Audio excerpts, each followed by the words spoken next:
Yes, welcome to Raj physics classes. Raj physics classes के YouTube channel में आप सभी का स्वागत है। होप सो कि लास्ट वीडियो आप लोगों को बहुत पसंद आया होगा, ठीक है। और पिछले वीडियो में मैंने 5 नंबर, 2 नंबर और 1 मार्क्स ऑब्जेक्टिव क्वेश्चन बताया था, ठीक है। इस वीडियो में हम 2 मार्क्स, खास तौर पर ये फोकस कर रहे हैं 2 मार्क्स वाले क्वेश्चन एग्ज़ाम में जो आ सकते हैं, ये आप लोगों के लिए ही लाया गया है, ठीक है। तो देखिए, जो लोग अभी लाइव है कमेंट करते रहें, और जो भी कुछ पूछना हो, ठीक है, तो वो कमेंट बॉक्स में अपना देते रहें, ठीक है। देखिए ध्यान से, तो 2 मार्क्स वाले क्वेश्चन को पहले क्वेश्चन बताते हुए जाएंगे, उसके अलावा भी हम लोग डिस्कस करते हुए जाएंगे, ठीक है। तो देखिए 2 मार्क्स वाला क्वेश्चन जो है, पहला है लॉरेंज फोर्स। लॉरेंज फोर्स किसे कहते हैं, ठीक है। हिंदी में भी लॉरेंज बल ही कहते हैं, ठीक है, कुछ अलग से नहीं कहते हैं। आगे देखिए, इलेक्ट्रिक डायपोल मोमेंट, जिसको बोलते हैं विद्युत द्विध्रुव आघूर्ण। विद्युत द्विध्रुव आघूर्ण किसे कहते हैं, ये हमें जानना है, ठीक है। ये आपका इसका यूनिट और डायमेंशन भी याद रखिएगा। जो भी बोल रहे हैं सबका जिसका यूनिट है, यूनिट और डायमेंशन भी आप जरूर याद रखेंगे। आई बात समझ में। नेक्स्ट, उसके बाद प्रतिरोधकता, जिसको बोलते हैं रेसिस्टिविटी। रेसिस्टिविटी क्या होता है, ठीक है, इसका मात्रक क्या होता है, इसका डायमेंशन मतलब इसका यूनिट क्या होता है और डायमेंशन क्या होता है, ये आपको याद रखना है। उसके बाद इंडक्टेंस क्या होता है, सेल्फ इंडक्टेंस क्या होता है, म्यूचुअल इंडक्टेंस क्या होता है, ठीक है। और इसका यूनिट, सबका यूनिट क्या हो जाएगा, हेनरी। क्या होता है, हेनरी, ठीक है। इसमें हेनरी नाम लेना है। इंडक्टेंस का यूनिट जो होता है हेनरी होता है। और रेसिस्टिविटी का कोई पूछेगा तो ओम मीटर, ठीक है। रेसिस्टिविटी का क्या होता है, ओम मीटर। रेजिस्टेंस का क्या होता है, ओम होता है, ठीक है। तो यहाँ पर आपका क्या होता है, हेनरी होता है। नेक्स्ट, इंडक्टेंस हो, सेल्फ इंडक्टेंस हो, और ये हो जाएगा। एक और आता है इम्पीडेंस, ठीक है, रिएक्टेंस, ठीक है। इम्पीडेंस हो, रिएक्टेंस हो, ठीक है, उन सब का यूनिट होता है क्या, ओम, ठीक है।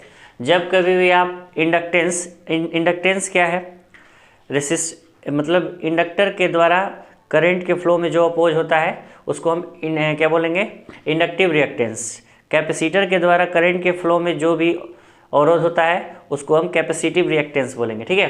तो बारी बारी से हम लोग सबके बारे में जिक्र, मतलब ये डिटेल में इस क्लास में हम लोग पढ़े हुए हैं। आगे देखिए, तो याद रखेंगे इसका यूनिट ओम मीटर होता है। इंडक्टेंस, जिसको हम प्रेरकत्व बोलते हैं, ठीक है, प्रेरकत्व का, ठीक है, स्वप्रेरकत्व, अनयोन्य प्रेरकत्व, ये सब का आपका होता है यूनिट, याद रखेंगे हेनरी। क्या होता है, हेनरी। ये भी काफ़ी इंपॉर्टेंट है, याद रखेंगे इसका यूनिट।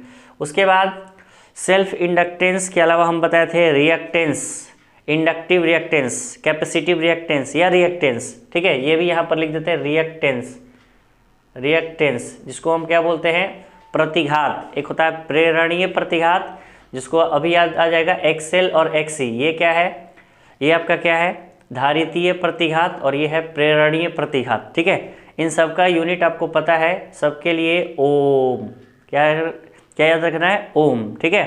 चलिए, सोमवार का दिन है और ओम ओम करते रहिए, आपका बेड़ा पार हो जाएगा, ठीक है। क्लास 12th का एग्ज़ाम आप लोग को पता है फिजिक्स का कब है, 2 फरवरी को, ठीक है। तो उम्मीद है आप एंजॉय करेंगे और एकदम गर्दा मचा देंगे एग्ज़ाम में। देखिए, नेक्स्ट है रिफ्रैक्टिव इंडेक्स, जिसको बोलते हैं अपवर्तनांक। अपवर्तनांक किसे कहते हैं, इसके कितने प्रकार होते हैं, ठीक है। और हीरे का अपवर्तनांक कितना होता है, कांच का अपवर्तनांक कितना होता है, ठीक है, जल का कितना होता है, ये सब आपको थोड़ा बहुत देख लेना है, ठीक है। Next, colour coding. Colour coding आप लोग को रेजिस्टेंस के बारे में अच्छे से बताया गया है, ठीक है, उम्मीद करते हैं। और जो लोग अभी नहीं देखे, तो पुराना हमारा वीडियो जो होगा 4-5 साल पुराना, मतलब 4-5 साल से 2 साल 3 साल पुराना, उसमें आप कलर कोडिंग के बारे में अच्छे से समझ सकते हैं, ठीक है। Next, angle of dip. इसमें आपका एक क्वेश्चन पूछता है कि एंगल ऑफ डिप पोल पर क्या होता है, ठीक है। पोल, ये हमारा क्या है, अर्थ।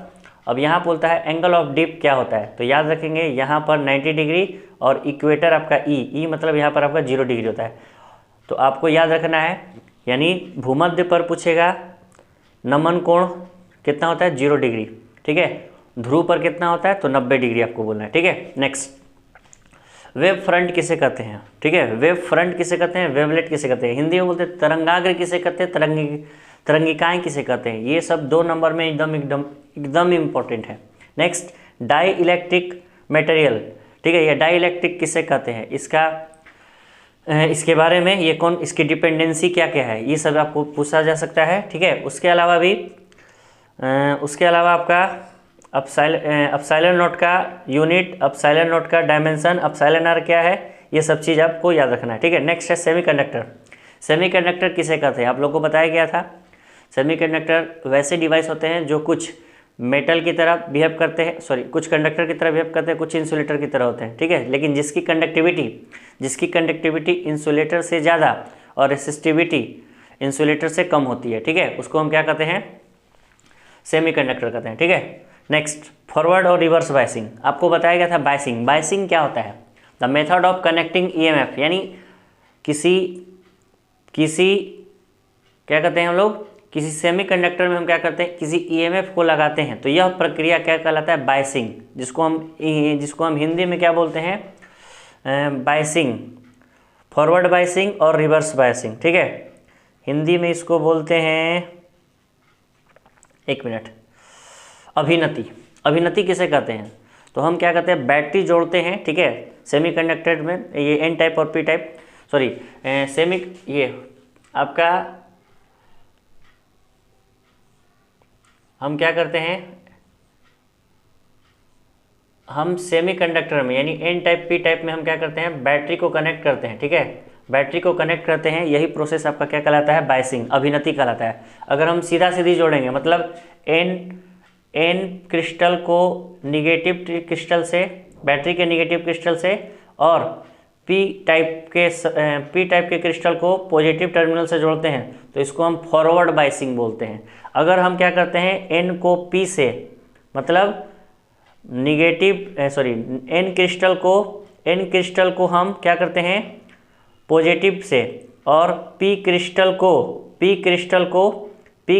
को हम निगेटिव से जोड़ते हैं, तो ये आपका रिवर्स बायसिंग कहलाता है। ये जरूर एग्जाम में आपका आएगा। हिंदी में बोलते हैं फॉरवर्ड बायसिंग और रिवर्स बायसिंग।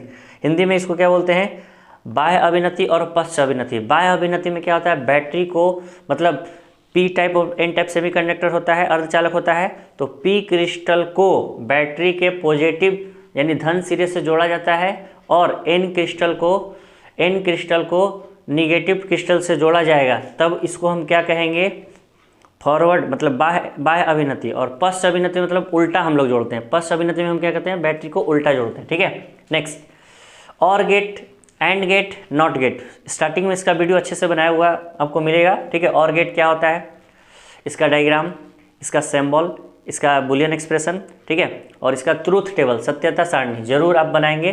2-2 नंबर में ये भी आपके पूछे जा सकते हैं। एंड गेट और नॉट गेट के बारे में पता है।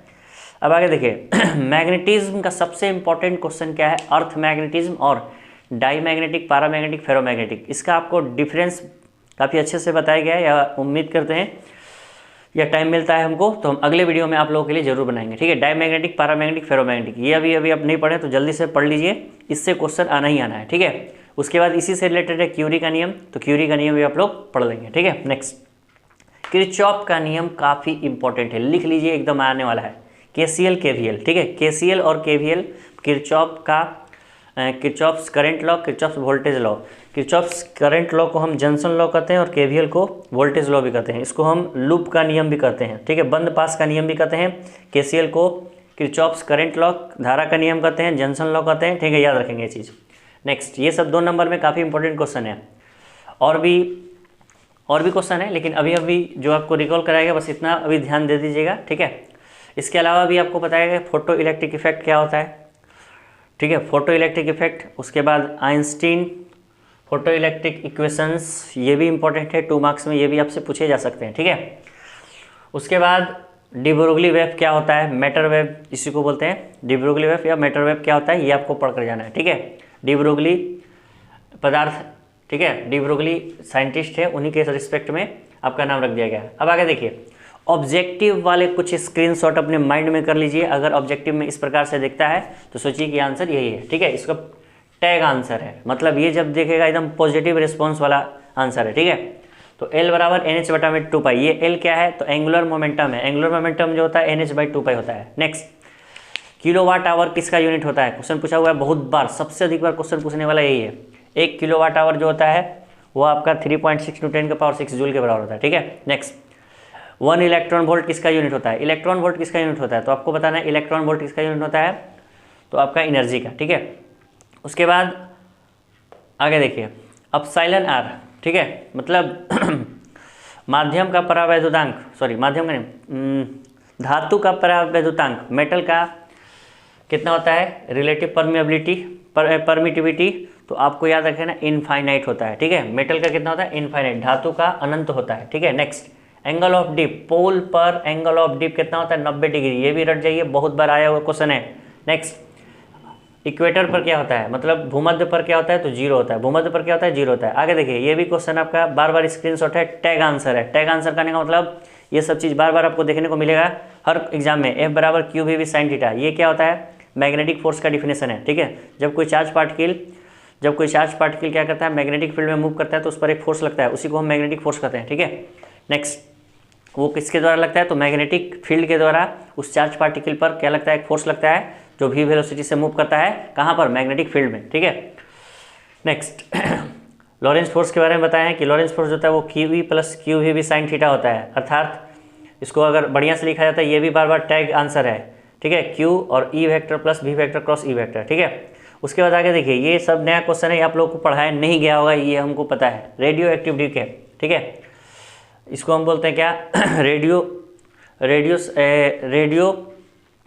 आपका क्या होता है, सक्रिय तत्व जैसे होता है उसी प्रकार है। रेडियो व्यय इसमें होता है, ठीक है। इसमें क्या होता है, क्षय होता है, ठीक है। रेडियो जो धर्मी होते हैं, अब उनका जो क्षय का जो फार्मूला है याद रखेंगे, एन जो होता है वो एक्चुअल साइज होता है, ठीक है। सॉरी एन जो होता है वो करंट, एन जो होता है वो आपका देखिए इनिशियल, एन नॉट क्या है, इनिशियल, ठीक है। और ये है ई लेमडा इंटू टी, ठीक है, लेमडा इंटू टी। उसके बाद इसी से रिलेटेड है हाफ लाइफ याद रखिएगा, ठीक है। जैसे आपका हम क्या कर लेते हैं, हाफ लाइफ किसे कहते हैं, कोई भी आपका सब्सटेंस है, अब उसको आधा यूज कर लिए, जैसे हम क्या कर लिए, पेंसिल ले लिए, ठीक है, पेंसिल को रगड़ते आधा कर लिए, ठीक है। तो जितना आधा होने में समय लगता है उसे उसका हाफ लाइफ कहते हैं, वैसे ही सब्सटेंस का है, ठीक है। तो आप उसको हाफ लाइफ को अच्छे से पढ़ लीजिएगा तो टोटल क्लियर हो जाएगा। हाफ लाइफ का फार्मूला भी होता है, उस फार्मूला को भी याद करके जाएंगे। हाफ लाइफ जरूरी है कि एग्जाम में आप कह सकते हैं। उसके बाद म्यू नॉट का वैल्यू, जितना भी कांस्टेंट टर्म है उसका आपको वैल्यू और उसका यूनिट, उसका डायमेंशन आपको याद करके जाना है एग्जाम में। तो म्यू नॉट का जो वैल्यू होता है 4 पाई इंटू 10 का पावर -7 होता है, ठीक है, याद रखेंगे। उसके बाद मैग्नेटिक ससेप्टिबिलिटी जो होता है वो वैक्यूम में कितना होता है, यानी एक्जेम का मान जो होता है, ठीक है, मैग्नेटिक ससेप्टिबिलिटी जो होता है वो आपका वैक्यूम में क्या होता है, जीरो, ठीक है, क्या होता है, जीरो। ये सब एकदम VVI एकदम बोर्ड मॉडल बता रहे हैं आपको, ठीक है। तो अगर आपने इस टाइप के क्वेश्चन को अभी तक नहीं देखा है तो जल्द से जल्द इस टाइप के क्वेश्चन को देख लीजिए, ठीक है। मैग्नेटिक ससेप्टिबिलिटी जिसको हम क्या बोलते हैं, मैग्नेटिक ससेप्टिबिलिटी हिंदी में क्या बोलते हैं बताइए, कमेंट करिए, बोलिए। मैग्नेटिक ससेप्टिबिलिटी क्या बोलते हैं इसको हिंदी में, मैग्नेटिक ससेप्टिबिलिटी। देखिए नेक्स्ट एक्सएम द्वारा डिनोट करते हैं, याद रहे, ठीक है, चुंबकशीलता, ठीक है। तो देखिए ये निर्वात में क्या होता है, शून्य होता है, ये याद रखेंगे, ठीक है। उसके अलावा ये भी देखिए, ये वाला भी बार बार इंपॉर्टेंट है। ऐसा अगर दिखेगा C बराबर ये speed of light in vacuum, ठीक है, इलेक्ट्रोमैग्नेटिक जो वेव होता है वो वैक्यूम में कितना होता है, यहाँ पर लिख देते हैं फिर से, देखिए यहाँ पर इसको VVI बना लीजिएगा। C स्पीड ऑफ लाइट होता है 1/एप्सिलॉन नॉट इंटू म्यू नॉट। जब सबका वैल्यू रखिएगा तो आपका वैल्यू आंसर आएगा 3 × 10 का पावर 8, जो स्पीड ऑफ लाइट भी है, ठीक है। The speed of light in vacuum जो होता है वो 3 × 10 का पावर 8 मीटर पर सेकेंड होता है, ठीक है। तो इसको याद रखेंगे, ये सब टैग आंसर है, लगातार एकदम यही देखेगा, यही आंसर आपको टिक कर देना है, ठीक है। तो कैसा लग रहा है ये आपको वीडियो, ज़रूर से ज़रूर कमेंट करें और ज़्यादा से ज़्यादा लोगों तक शेयर करें।